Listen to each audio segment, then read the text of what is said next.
اس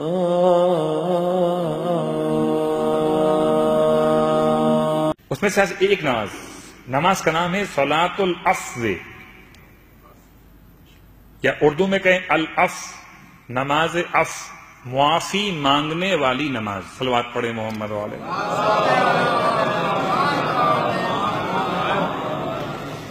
یہ 2 رکعت نماز ہے، نیت ہوگی نماز پڑھتا ہوں 2 رکعت نماز عفو قربتاً اللہ، اور رکعت اول ہو کر رکعت دوم، دونوں رکعتوں میں الحمد کے بعد 1 مرتبہ سورہ انا انزلنا، دونوں رکعتوں میں ایک مرتبہ سورہ انا انزلنا۔ میں کوشش کروں گا کہ ایسی نمازیں بیان کروں جو میں اور آپ آسانی کے ساتھ پڑھ سکتے ہوں۔ انا انزلنا تو اتنا مشکل سورہ نہیں ہے، نماز مکمل کیسے کرنی ہے؟ اب انا انزلنا پڑھنے کے بعد آپ نے حالت قیام میں 15 مرتبہ پڑھنا ہے۔ بہت چھوٹا جملہ ہے، کیا ہے؟ ربی افوکا افوکا افوکا افوکا افوکا افوکا افوکا افوکا، 15 مرتبہ۔ رکوع میں جائیے، رکوع کا ذکر کیجئے، پھر ربی افوکا افوکا افوکا 10 مرتبہ پڑھنا ہے۔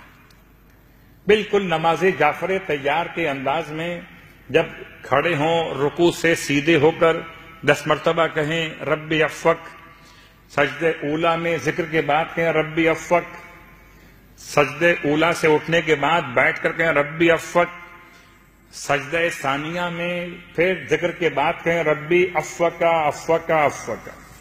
اسی انداز سے 2 رکعت نماز مکمل کرنی ہے۔ نماز کا نام ہے نماز عفو۔ ماہ رمضان سے بہتر اور کون سا رحمت کا مہینہ ہوگا جہاں انسان خدا سے معافی مانگنا چاہے، اور اس یقین کے ساتھ کہ خدا تو ہر وقت معاف کرتا ہے اپنے بندوں کو، ماہ رمضان میں تو ہر ساعت میں معاف کرتا ہے۔ انہوں نے سوال کیا اس نماز کے پڑھنے کا فائدہ کیا ہے؟ بہت ڈر لگتا ہے بسا اوقات یہ سوچتے ہوئے کہ اب ہم اس کی کرنسی ویلیو پوچھنے پر آ گئے ہیں کہ اس کے پڑھنے سے کیا ملنے والا ہے۔ تو اچھی بات بھی ہو سکتی ہے اور یہ مشکل بات بھی ہو سکتی ہے۔ اچھی بات اس لیے کہ شوق پیدا ہو جائے، ذوق بڑھ جائے، اور بری بات اس لیے کہیں تاجر نہ ہو جائیں کہ خدا سے بھی معاملہ طے کر رہے ہوں، اتنی نماز تجھے دوں گا، تو مجھے کیا دے گا؟ صلوات پڑھے محمد والے۔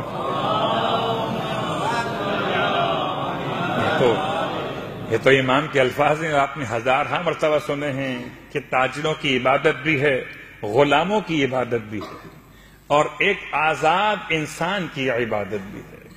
تو ٹھیک ہے، اپنے مقام پر سوال اہم ہے۔ اس کے بارے میں جو علماء نے لکھا وہ یہ لکھا کہ جب کبھی آپ یہ محسوس کریں کہ عبادت میں سستی پیدا ہو رہی ہے، عبادت میں انسان کا لطف کم ہو رہا ہے، تو اسے چاہیے کہ پھر نماز عفو کی تلاوت کرے، کہ ہو سکتا ہے کسی ایسے گناہ کی وجہ سے خدا نے اسے ذائقہ عبادت سے محروم کر دیا ہو۔ تو اسے چاہیے کہ وہ نماز عفو بالکل ایسے ہے جیسے کوئی انسان اگر نمک سے یا شکر کے استعمال سے محروم ہو گیا ہو تو اسے کو راستہ بتا دیا جائے کہ تم یہ دوا استعمال کر لو گے تو نمک کا ذائقہ تمہیں مل جائے گا، اگر تم یہ دوا استعمال کر لو گے تو میٹھا کھا سکو گے۔ تو نماز عفو پڑھیے تاکہ عبادتوں کا ذائقہ محسوس ہو، عبادت میں سستی کے بدن ختم ہو جائے۔ 2 رکعت نماز